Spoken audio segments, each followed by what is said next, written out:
Hey family, I cannot believe that Easter is pretty much a month away. It just seems like the last year has been a blur, but guess what? Easter is still coming and I am thrilled about it. It's such a great time for us to remember as believers what we're called to do, and that is to share the gospel. The Great Commission supersedes any individual purpose, any life calling you may ever search for. We all have been called to go and make disciples. But what does that mean for us today? Well, I really believe that the gospel, while it's an unchanging message, that the method or the delivery of that needs to be unique. It needs to be fit for the times and fit for the people that we're here to serve. So I want you to keep in mind two important things when we think about the gospel. One, the principles of the gospel, right? Understanding that we are sinful by nature. It doesn't matter how many humanitarian efforts we do, how much money we raise, how many homeless people we give money to. By nature, we are sinful. We don't deserve God's goodness. Okay, so by nature, human beings are sinful. Read Romans 1, read Genesis 3. You need to know that's where we're starting.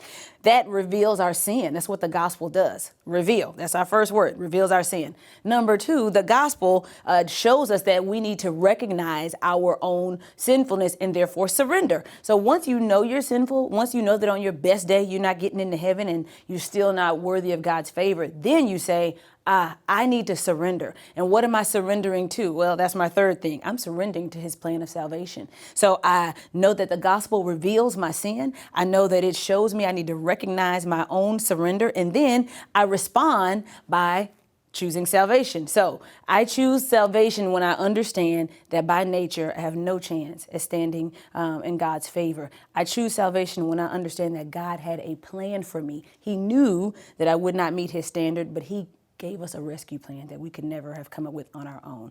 All we have to do is respond to it.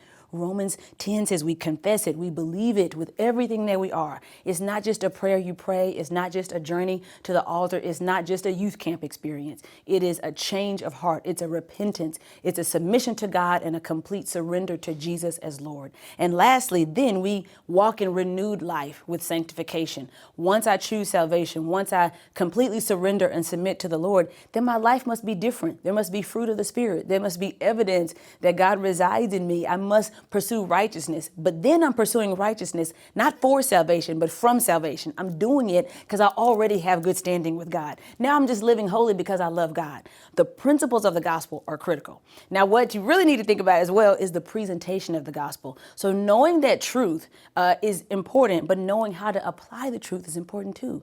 Think about all the ways that Jesus had gospel conversations. Sometimes it was sermons to large groups of people. Sometimes it was intimate teaching moments with his disciples. Sometimes it was a one-on-one patient conversation with a woman at the well. And so when we think about the presentation of the gospel, we need to be rooted in those principles, but we need to keep Colossians 4:6 in mind, which says, be mindful of every moment. You need to pray so that you have that your speech is seasoned as with salt, giving grace, giving what's needed for that moment. So as you're posting and commenting and talking to coworkers and even family, don't ever assume someone is saved just because you ask them. Ask God to give you discernment about where that person really stands. And then ask about, God, how should I present the gospel? Maybe it's not the whole story. Maybe it's just a question that helps them turn the next corner. You want to leave people with an understanding that Christ has extended an invitation to them. You might not be the one that they choose to say in front of you, I'm giving my life to Christ. You might not see them cross that final finish line to salvation, but you could be a very key point in their gospel journey. So as we get close to Easter and really every day, I want you to stay grounded in the principles of the gospel, but also be mindful and discerning about the presentation of the gospel in your life, in your words, in your actions. This commission is the greatest call we'll ever have on our lives.